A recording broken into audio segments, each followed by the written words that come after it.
बॉलीवुड में सर्जरीज के आगाज का सेहरा हिंदी सिनेमा की पहली सुपरस्टार श्रीदेवी को जाता है। साउथ इंडियन फिल्मों में बतौर चाइल्ड आर्टिस्ट करियर का आगाज करने वाली अदाकारा श्रीदेवी ने 1975 में फिल्म जूली में हीरोइन की बहन का किरदार अदा किया था। फिल्म तो हिट थी, लेकिन श्रीदेवी को किसी ने नोटिस ही नहीं किया था। 1978 में जब वो अपनी पहली हिंदी फिल्म 16वां सावन में बतौर हीरोइन आई, तो तब भी वो शायकीन को मुतासिर करने में नाकाम रही। उस वक्त उनका वजन 75 किलोग्राम था, नाक भद्दी थी, रंगत भी सांवली थी। इसके बाद उन्होंने अपनी बद्धी नाक को सर्जरी के जरिए सतवां बनाया। श्रीदेवी की इब्तिदाई दौर की फिल्में देखें तो फर्क वाज़ेह नजर आएगा।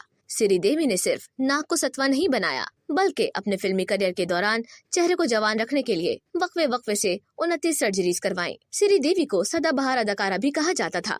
वो एंटी एजिंग दवाइयां भी लेती थी। 2018 में एक अवार्ड की तकरीब के दौरान श्रीदेवी के सूजे होंठ देखकर लोग हैरान रह गए थे। तकरीब की तस्वीर वायरल होते ही चह में गोइयां शुरू हुई कि श्रीदेवी की प्लास्टिक सर्जरी बिगड़ गई है। किसी ने कहा, इस उम्र में आखिर सर्जरी की क्या जरूरत थी। खराब हो जाने वाली सर्जरी के साइड इफेक्ट से बचने के लिए श्रीदेवी साउथ कैलिफोर्निया के एक सर्जन के पास काफी अरसा जेर इलाज भी रही। उन्होंने अपनी ग़िज़ा में नमक खाना तर्क कर दिया था। आखिरी उम्र तक उनके चेहरे पर कोई छाई या झुर्री न थी। ये कमाल डाइटिंग का नहीं, बल्कि बोटॉक्स इंजेक्शन का था।